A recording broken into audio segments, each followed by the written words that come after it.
first alert weather, only on 13 Action News. Money Talks, sponsored by Lexus of Las Vegas and Lexus of Henderson.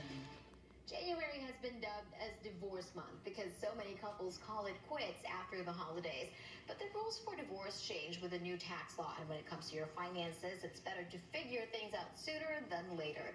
That's why local financial professional Brad Zucker from Safe Money Advisors is here to explain the tax law changes and to go over a divorce checklist. Thank you so much for joining us again. My pleasure. Great to be here. Yes, so it is hard to talk about, but it's important to talk about. So Absolutely. Well, January 1st, we have new tax law changes, and an ex-spouse that's making alimony payments can no longer deduct those payments from their taxes. In addition, alimony payments are no longer taxable income to the spouse receiving those payments, which sounds like a great deal if you're the spouse receiving the income because it's no longer taxable, but those payments might be smaller because they're now being taxed from the payer.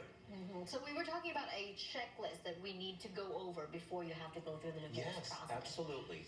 What you want to do is take an inventory of your couple assets that you have and get all the necessary paperwork together. That's the 401ks, the IRAs, bank accounts, tax statements, and you want to close your joint accounts and remove your ex from your bank and credit card accounts. And you're going to want to change the names on your wills, your trusts, and power of attorney documents, but you may have to wait until the divorce is final. And we do have a divorce money checklist right on my website at safemoneyadvisorsnv.com to help people get started. Right, so is there anything else aside from, of course, we try to pre-plan what's going to happen? You mentioned something about retirement. Absolutely. What else should be on their checklist? Well, they should also be taking a look at creating a post-divorce strategy. Review what you've spent in the last year and create a budget that's going to fit your new situation. Additionally, you're moving from a two-income household to a one-income household, so that's going to require a change of spending habits to help you cut your expenses. And always make sure you've created an emergency fund that covers about 6 months of your expenses so you have access to these cash funds. Right, so you were talking about changes, and that includes as well the spending habits. Absolutely, yeah. So what you want to do is take a look at your retirement accounts, your Social Security accounts. Do not overlook them, especially if you were financially dependent on your other spouse, and make sure that you sit down with a financial advisor to review your options. All right, thank you so much again for joining us, Brad. And absolutely. Of course, Money Talks is sponsored. Starting next week, by the way, Money Talks will be moving to our 6 a.m. show. So join us. Good morning, Las Vegas. And straight ahead, we have more stories for you coming up. A royal split the actions. The Queen is taking to mend the royal family back together after Prince Harry and the Duchess announced they're leaving.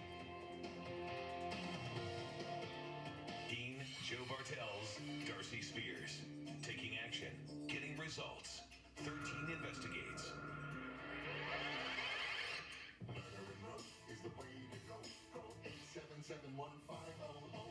Good morning, Las Vegas. Start your morning routine off right. Stay ahead of your commute with 13 Problem Solver Traffic. Chopper 13, the first to pinpoint trouble spots with a sky-high view of your alternate routes. The Spaghetti Bowl is still backed up. Go ahead and stay prepared with your 13 First Alert forecast. Tracking weather changes ahead. Now we're tracking some showers coming in. So you're ready for the day. Start your morning routine off right. Good morning, Las Vegas. Only on 13 Action News. You want to talk about last night? Lying in bed with her, it felt different than it does with Carly. What do you want? I don't know. Is this your weird way of breaking up with Carly to get with Leah? Is there anything going on with Leah that you're not telling me? The Good Doctor returns Monday on ABC. Watch the entire season anytime. 13 Connects and our partners want to help you find solutions to issues facing our community. It's really important for us to have people know that we're invested in the community. To work together. 13 Connects, moving Las Vegas forward together. Prescription drug pricing points to corporate. Freedom of the press is about your right to know. It's about your right to be informed. Today, there are real threats to press freedom. And your right to know about the world around us. We must protect our right to know, no matter what kind of news is important to you. Before it's too late, understand the threats. ProtectPressFreedom.org. If you're hurting a wreck and need a check, Same great law firm, but now with a little more personality. Is the way to go. 877-150. 13 investigates. First exposed dangerous conditions in Rancho High School football field. Why would we allow them to play on a field of chopped up tires? Jeopardy! James Holzhauer stepped up with a $25,000 donation. You know, these are our kids that are suffering these horrible injuries, you know, potential brain damage from something that could be so easily prevented. Now the Raiders are going deep, pledging $250,000 to replace that field. 13 investigates. Getting results. Now to the ongoing talks about a royal split at Buckingham Palace. Prince Harry and the Duchess Meghan cutting ties with the monarchy and stepping back from their royal duties. But the Queen is not happy and is said to be planning crisis talks next week to find a solution. ABC's Julia McFarlane explains. This morning, the breakdown of a relationship between two brothers on Britain's front pages. William and Harry grew up side by side, but now seem further apart than ever. The Sunday Times claiming that William has spoken to a friend of his sadness at the state of family affairs, saying, quote, "I put my arm around my brother all our lives, and I can't do that anymore. We're separate entities." Harry was asked about his relationship with William in a documentary whilst in Africa last October. We're certainly on different paths at the moment, but I will always be there for him, and as I know he'll always be there for me. The journalist who filmed that documentary is Tom Bradby, a close confidant of Harry and Meghan. In a revealing editorial in the Sunday Times, Bradby says that Harry and Meghan feel they are being driven out. Writing on a family split, he says the fallout began at the time of the wedding in 2018. Really damaging things were said and done. The Queen, seen arriving for church this morning, will lead a crunch summit tomorrow with Prince Charles, Prince William and Prince Harry to work out a solution on the Sussex's future role.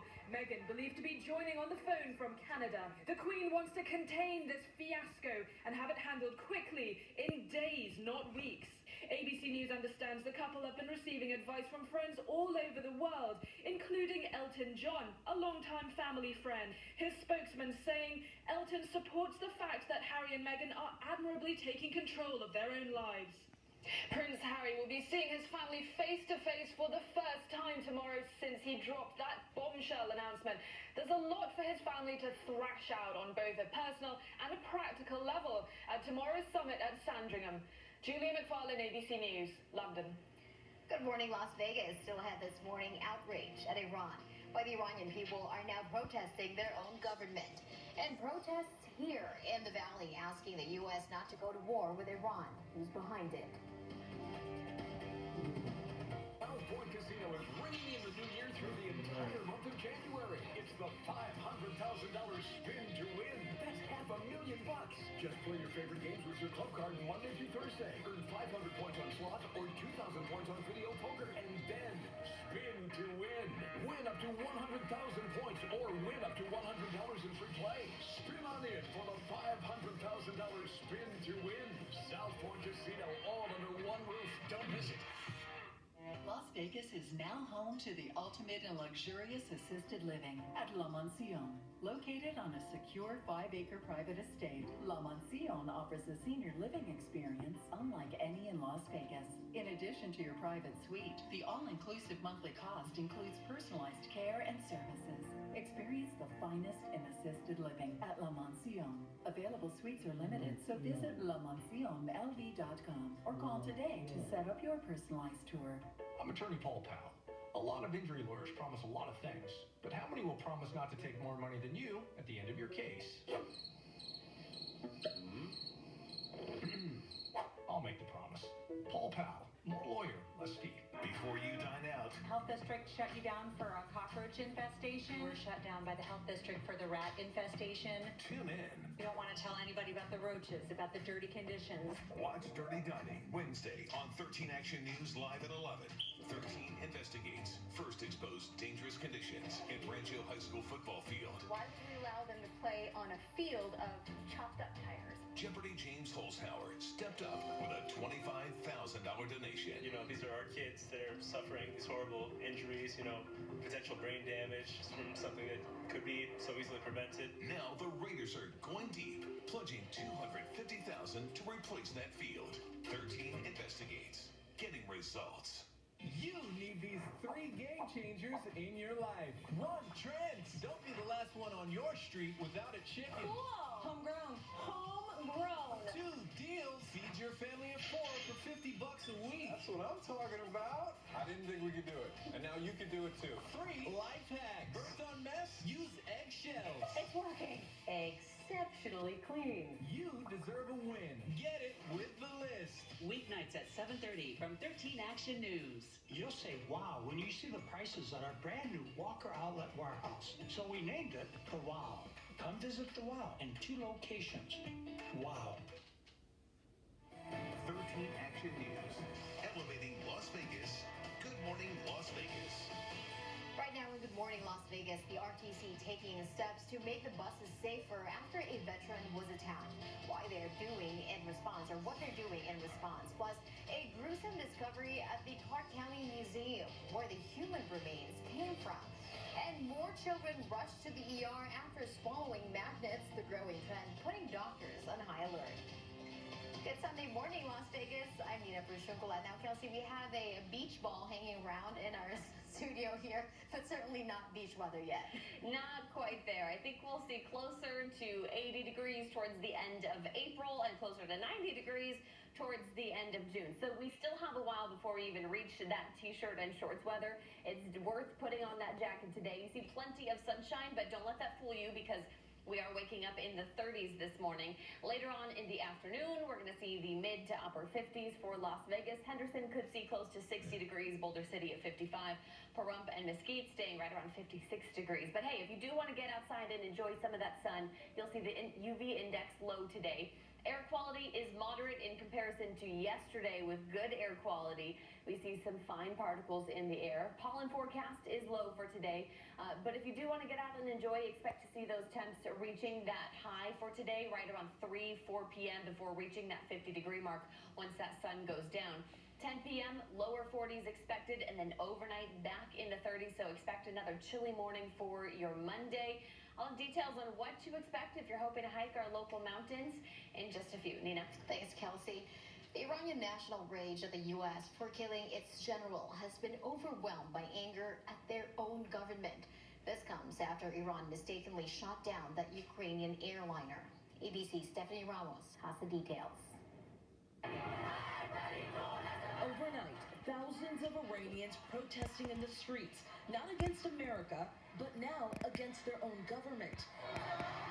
Outraged over Iran's stunning reversal and admission that its military unintentionally shot down the passenger jet in Tehran Wednesday.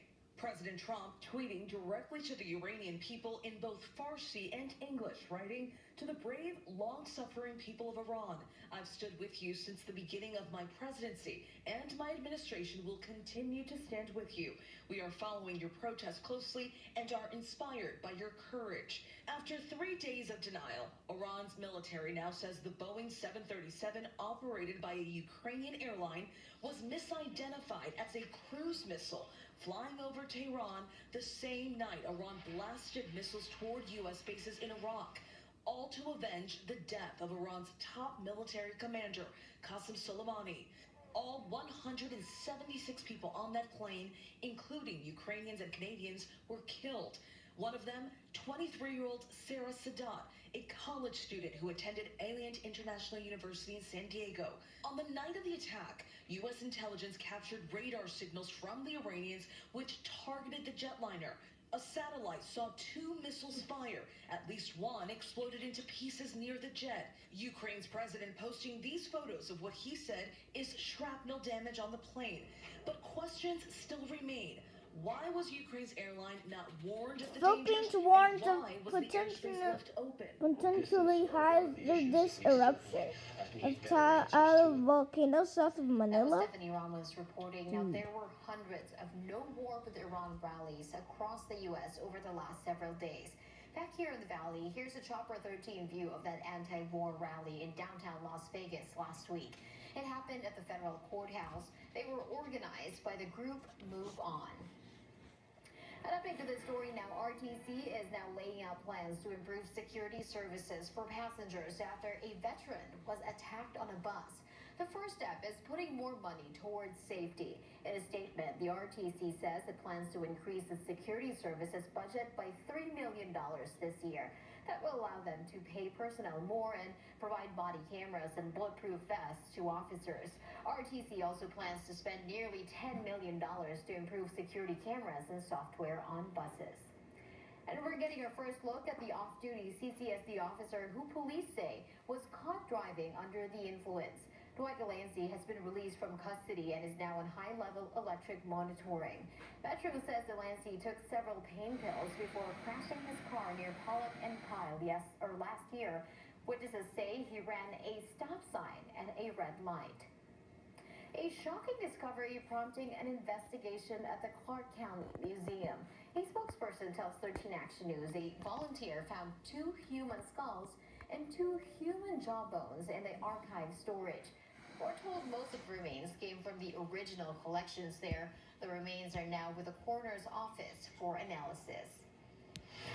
One family is sending out a warning about magnetic beads. Blake Ranowski shows you how a trip to the emergency room turned into a lesson for the whole family. The day after Christmas, 2-year-old Caden Cook was experiencing flu-like symptoms. His parents, Josh and Nikki, took him to a Coffee County urgent care. Doctors ended up performing a chest x-ray. They discovered in that x-ray that he had something metallic in his stomach. The Cooks ended up at Monroe Carroll Jr. Children's Hospital thinking Caden swallowed a bracelet or keychain, but the surgeon, Dr. Harold Lovern, thought it was 23 magnetic beads. They don't keep magnets in the house, but Caden's grandparents had the beads for older grandchildren. Thinking they were candy, Caden ate them without anyone seeing, and now he needed emergency surgery. Emotions are high, and it was really scary. I mean, it was a really scary moment for us. Because they caught the beads early, Caden was out of the hospital in just 3 days. But his was the 3rd case in just 10 days at the hospital, a concern the American Academy of Pediatrics has been advocating for a decade. They're very appealing to play with. Certainly, they're designed for older adolescents and adults. In some cases, they're used for therapy for children that have educational disabilities, but they're not intended for children under the age of 14. You can see that guy. Josh Cook says they're thankful it didn't end up much worse, but now they're even more vigilant. He wants their story to be of warning to parents, not to get rid of the magnetic beads, but make sure they're stored out of reach of any young children. I don't think that you should do away with magnets. Obviously, I played with them when I was a kid. I'm an engineer. I think that they do great things for STEM and motor skills and the mind, but only under supervision. Now to another important alert. An important alert about a face mask brand that you can find at numerous stores in the Valley. One Missouri teenager was left with a red and burned face after using the Yes to Grapefruit Brightening Unicorn mask. The girl says she didn't have the mask on for more than 5 minutes before her face began burning. It stung so bad that I could barely open my eyes and my eyes started to water. I walked downstairs to my mom and was like, I don't know what to do. 1 day later, the girl's face was back to normal. The company released a statement saying it has pulled that specific mask as it investigates allegations of skin irritation. They also say most of their products are meant for adults and are intended for aging skin. In rural communities, it's more difficult to get high-speed internet access. Chloe Nordquist found that there are companies working to fill those gaps. Our tower serves most of these homes that are in these areas that are very wooded. For these small towns between 2 mountain ranges, it can make all the difference. Colorado Central Telecom has been around for more than 5 years, providing reliable internet for the surrounding communities. Something hundreds of small companies across the nation are trying to do in rural areas to close the gap between those who have internet access and those that do not. If you don't have access to the internet, you're really hobbled in terms of your ability to contribute to the economy. A study earlier this year showed 73% of adults across the country used home broadband. Broadband internet is anything faster than dial-up. You know, the thing they used on the computers in the 90s. 98% of urban communities in the U.S. have access to broadband internet, while only 73% of rural communities have access. That means 27% do not. That's about 17 million people across the country who can't do random Google searches, check their social media accounts, or any of the other computer activities most of us take for granted. It doesn't matter if you're rural or urban, the internet needs to be a 24-hour by 7-day by 365-day a year environment. That can come at a price. Often very expensive for rural internet users. The federal government has lagged a little bit in furthering the development of this. Companies often pass on the high expense of building infrastructure or the fiber lines out to those rural communities. Which is where grants and partnerships come in. Wendell Pryor is in charge of economic development for the county. Since Central Telecom came to the area in 2011, he says internet capability has improved somewhere between 20 and 30%. Businesses are able to utilize the latest technology in their business practices. As technology gets better and broadband company competition increases, so does reliable access for rural communities. I'm Chloe Nordquist reporting. Good morning, everyone. Coming up, you have to meet our pet of the week, Rosie, plus details on My Furry Valentine's Sock Hop event benefiting homeless dogs in southern Nevada. And a gradual warming trend will bring us closer to 60 degrees towards the tail end of the week, but with that comes some extra clouds, breezy conditions, even a chance of rain. Those details coming up.